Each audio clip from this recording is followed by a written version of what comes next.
السلام عليكم. والله العظيم انا ما عارفه ارتب كلامي ازاي ولا ابدا اقول ايه، لان كلام الدنيا كله ما يوصفش اللي حصل وبشاعه الموقف اللي احنا فيه.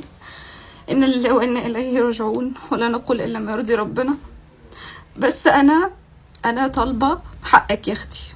انا اختي جوزها ولع فيها عندنا، احنا ساكنين في ابو قير في اسكندريه، وسابها لحد ما اتفحمت بالكامل.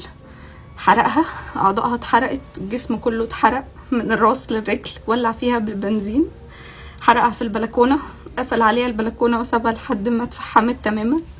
ويعني لحد ما تقرير الطب الشرعي يطلع هنعرف اذا كان اداها بنج ولا ايه، لان انا اختي كانت في عز الحريقه وما صوتتش، والناس ما كانتش سامعه، الناس كانت شايفه نار طالعه من البلكونه، بس كانوا فاكرين ان الشقه بتتحرق، ما كانوش فاكرين انه في بني ادم هو اللي بيتحرق.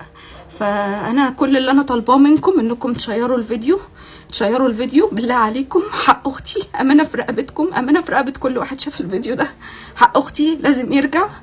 اختي اتحرقت حيه ودفناها امبارح، ان لله وانا اليه راجعون.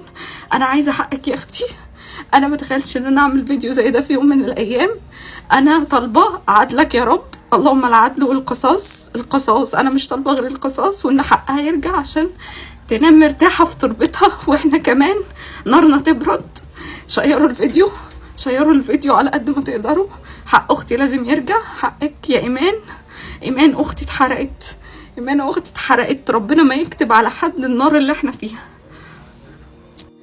وعايزه اقول حاجه، اضيف حاجه، انه اختي اخر كلمه قالتها للشاهد، ولما راحت المستشفى قالتها برضو للدكتور، انطقها الله الذي انطق كل شيء، انطقها كلمه حق عشان تجيب حقها. قالت للشاهد اللي طلع قالت له انا جوزي ولع فيا، هاتلي حقي.